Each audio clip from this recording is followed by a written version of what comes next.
যুদ্ধবিরতির পর সবচেয়ে বড় প্রত্যাশা ছিল স্বাভাবিক হবে হরমুজ প্রণালীর নৌ চলাচল। বাস্তবতা বলছে যুদ্ধ থামলেও কৌশলগত লড়াই এখনো থামেনি।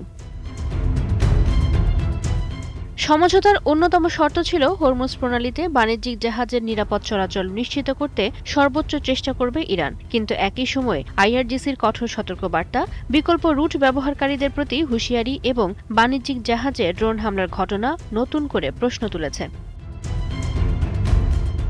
বাস্তবে এখন হরমুজের তিনটি কার্যকর নৌপথ তৈরি হয়েছে। একটি ইরানের নিয়ন্ত্রণাধীন উত্তরাংশে, একটি প্রচলিত মধ্যবর্তী পথ এবং আরেকটি ওমান উপকূল ঘেঁষা দক্ষিণাঞ্চলে। নিরাপত্তার ঝুঁকি এড়াতে অনেক জাহাজ এখন ওমানের দিকের পথ বেছে নিচ্ছে। এতে বোঝা যায় কাগজে কলমে যুদ্ধবিরতি হলেও সমুদ্র এখনও আস্থার সংকট কাটেনি। এই অনিশ্চয়তার অর্থনৈতিক প্রভাবও কম নয়। বাড়ছে পরিবহন ব্যয়, আর তার প্রভাব পড়ছে বৈশ্বিক জ্বালানি বাজার ও ভোক্তা পর্যায়ের দামে। বিশ্লেষকরা বলছেন, আগস্টের মধ্যে যদি ওয়াশিংটন ও তেহরান অবশিষ্ট মতপার্থক্য দূর করতে না পারে, তাহলে হরমুজের রুট নিয়ে বিভ্রান্তি আরও বাড়তে পারে। আর সেটি শুধু দুই দেশের সম্পর্ক নয়, বৈশ্বিক জ্বালানি সরবরাহ শৃঙ্খল, শিপিং খাত এবং আন্তর্জাতিক বাণিজ্যের জন্য বড় ঝুঁকি হয়ে উঠতে পারে।